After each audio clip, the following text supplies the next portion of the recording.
وفي تونة وفي لحسنة ودنيس وعمور وبندق وفتح كوين ولباري وجنب الحار وجنب الكتير.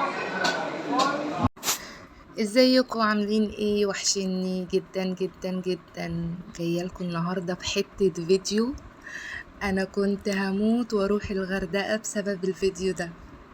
كنت بجد نفسي آه يعني اروح المكان ده اصلا، يعني بما اني من عشاق السمك، وكل الناس اللي من عشاق السمك زيي هيحبوا المكان دوت. النهارده بقى احنا فين سوق السمك بالغردقه. بس يلا كده قبل ما نبدأ الفيديو، انا مبسوطة جدا بدعمكم في الفيديوهات اللي فاتت. بجد انا مبسوطة جدا، فرحتوني جدا جدا جدا. حسيت ان في ناس بتحبني وناس تتفرج عليا. فقبل ما نبدأ الفيديو ما تنسوش تشتركوا في القناة لو انتوا اول مرة تشوفوني، وما تنسوش تفعلوا زر الجرس عشان يوصلكوا كل جديد. ما تنسوش اللايك الحلو بتاعكم علشان خاطر بتفرحوني. احنا كده داخلين السوق جنبه.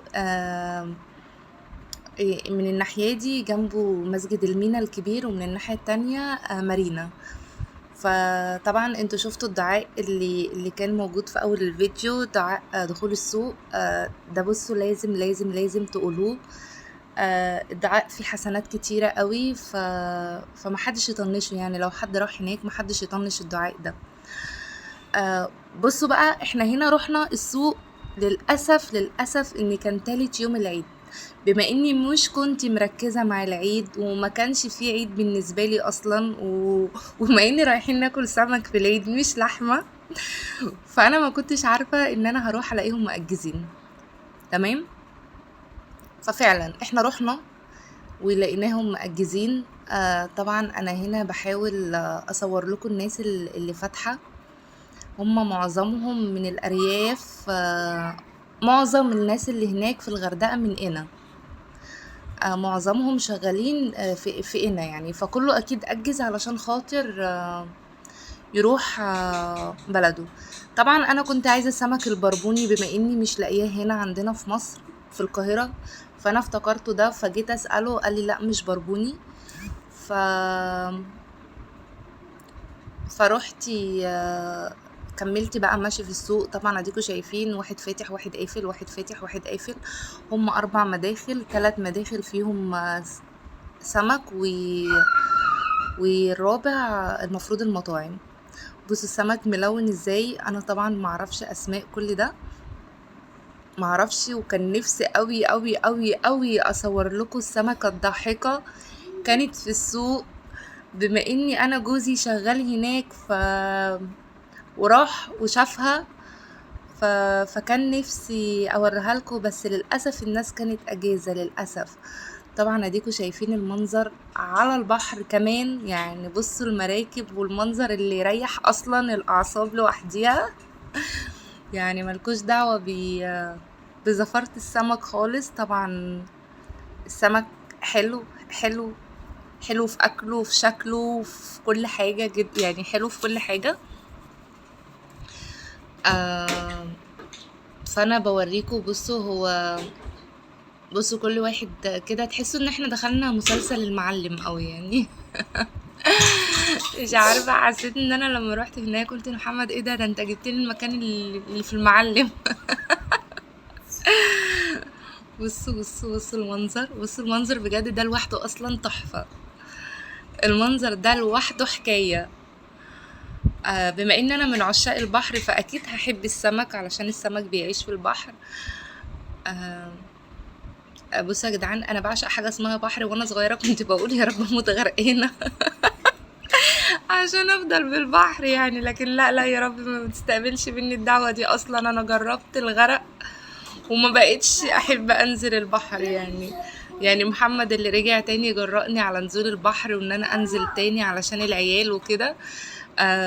بجد البحر ملوش كبير، وغدار جدا جدا جدا جدا جدا. ولا بقى بتعرف تعوم ولا ما بتعرفش تعوم. لا فعلا البحر مش حلو. انا من عشاق البحر، بس من بعد ما جربت ان انا كنت هموت فيه، لا خلينا اتفرج على البحر وبس. مش عايزة مش عايزة حاجة تاني يعني. بس بصوا بصوا الناس فاتحة اللي هو ايه يعني. للأسف للأسف ان انا رحت في وقت غلط للأسف. بس فعلا انا ما كنتش اعرف ان هم هيأجزوا في العيد بقى بما انها الغردقة او بتاع وكده، لكن ما كنتش اعرف. بس يلا هو الواحد بيتعلم. طبعا الجمبري هناك باشكاله واحجامه. بصوا السمكة الكبيرة دي، بصوا رونزا ما كانتش واخدة بالها منها. اول ما شافتها اتصدمت، اللي هو ايه ده ايه ده. هي مش مصدقه ان هي سمكة اصلا. مش عارفة انا ايه اللي جابني هنا. بس فعلا انا ندمت ان انا رحت. بس انا هوريكم طبعا، انا صورت لقطات كده من الفيديو التاني هتعجبكم جدا.